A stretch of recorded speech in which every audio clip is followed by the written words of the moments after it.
அண்மையில் கரூரில் நடைபெற்ற தமிழக வெற்றிக் கழக பரப்புரையின் போது ஏற்பட்ட கூட்ட நெரிசலில் சிக்கி உயிரிழந்தவர்கள் காரணமாக செல்வகுமார் என்ற வழக்கறிஞர் உயர்நீதிமன்றத்தில் அரசியல் கட்சிகளுக்கு பரப்புரை மேற்கொள்வதற்கான வழிகாட்டு நெறிமுறைகளை வகுக்க கோரி வழக்கு ஒன்றை தொடுத்திருந்தார். அந்த வழக்கில் தற்போது உயர்நீதிமன்றம் தமிழக வெற்றிக் கழகம் அங்கீகரிக்கப்பட்ட கட்சி அல்ல என்பதால் அங்கீகாரத்தை நீக்கம் செய்ய முடியாது என தேர்தல் ஆணையம் தெரிவித்துள்ளது.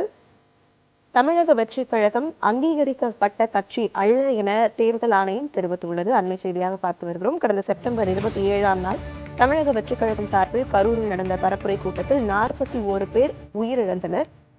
இதனைத் தொடர்ந்து அரசியல் கட்சிகளுக்கு பரப்புரை மேற்கொள்வதற்கான வழிகாட்டு நெறிமுறைகளை வகுக்க கோரி செல்வகுமார் என்ற வழக்கறிஞர் சென்னை உயர்நீதிமன்றத்தில் வழக்கு ஒன்றை தொடுத்திருந்தார்.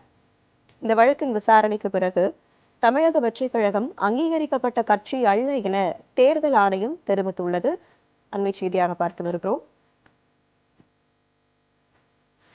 அரசியல் கட்சிகளுக்கு வழிகாட்டு நெறிமுறைகளை வகுக்க கோரி சென்னை உயர்நீதிமன்றத்தில் வழக்கறிஞர் செல்வகுமார் வழக்கு தொடுத்திருந்த நிலையில் தமிழக வெற்றிக் கழகம் அங்கீகரிக்கப்பட்ட கட்சி அல்ல என தேர்தல் ஆணையம் தெரிவித்துள்ளது.